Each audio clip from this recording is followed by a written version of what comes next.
This is a Fox News alert. I'm Brett Baer in Washington. Donald Trump is taking fire from all sides tonight. President Obama, veterans groups, fellow Republicans, and he's lashing out in response.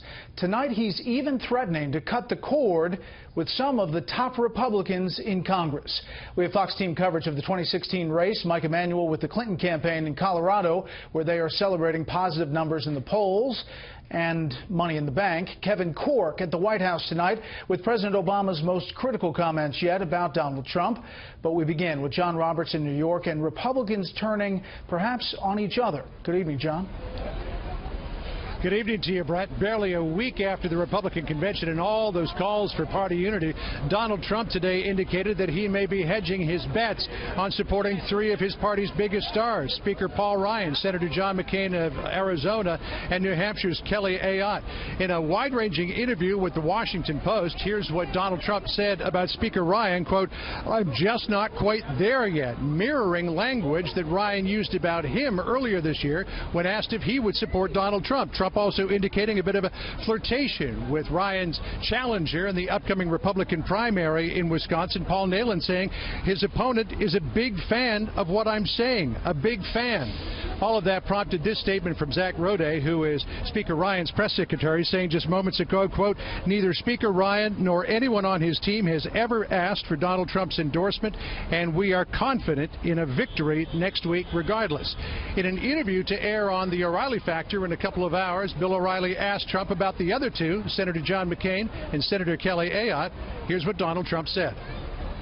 I've, never been a big fan of John McCain, and I just hate the way our veterans have been treated by John and other people. I hate it. I look at our veterans, how badly they've been treated, the suicides, the tremendously bad treatment. Well, he should have grabbed that issue. That's his issue. In New Hampshire, I'm leading by a lot. I'm doing great, and you have a senator who I don't know, who sort of doesn't want to get involved, and I'm doing better than she is, and I think that's fine. I mean, she's doesn't speak about me, but I'm doing very well in New Hampshire. I won it big in the primaries. I think I'm going to win it again. In that interview, again, which you will see on the O'Reilly Factor tonight, Donald Trump said he may eventually come around to supporting them. He has just not made up his mind yet. Meantime, Donald Trump was in the battleground state of Virginia today, Senator Tim Kaine's home territory, trying to get away from the latest controversy to dog his campaign. I always wanted to get the Purple Heart. This was much easier. While his response elicited everything from head scratches to outright criticism, it was a welcome gesture of support for Donald Trump today, a veteran presenting him with his Purple Heart medal. Trump hoping to put behind him the negative press resulting from his weekend feud with the Gold Star family. I said to him, "Is that like the real one, or is that a copy?" And he said, "That's my real Purple Heart. I have such confidence in you." The Trump campaign is also trying to turn the tables on Hillary Clinton, lining up family members of the Benghazi victims to speak on his behalf, pushing back against her weekend statement to Chris Wallace that she didn't blame the Benghazi attack on a YouTube video. Charles Woods is the father of Tyrone Woods. There are two options. One is either Mrs. Clinton is lying, or else she has a bad memory because of her age or her head injury that she suffered. Trump kept up the drumbeat against Clinton today, insisting she double-crossed Bernie Sanders after he threw his support behind her, in part by picking a running mate Trump says is the complete opposite of Sanders. Believe me, he has buyer's remorse. This guy has buyer's remorse. But he made a deal with the devil. She's the devil. But even the aggressive counterstrike couldn't erase the fallout from Trump's weekend comments about the cons. One of Trump's closest confidants, New Jersey Governor Chris Christie, today weighed in. They have put forward a sacrifice that I cannot fathom as a parent.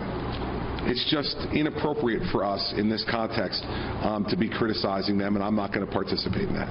And in Nevada, Trump's running mate was confronted by a military mom who asked Mike Pence how, with a son in the military, he can tolerate the disrespect. Will there ever be a point in time when you're able to look at Trump in the eye and tell him enough is enough? Well, I thank you for the question. It's all right.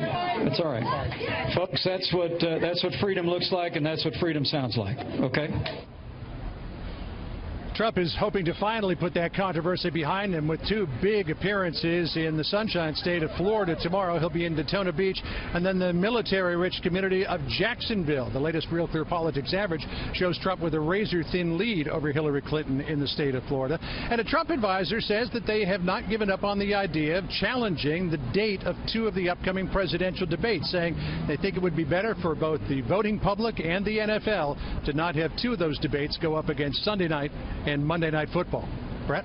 The art of the deal in action. John Roberts outside Trump Tower. John, thank you.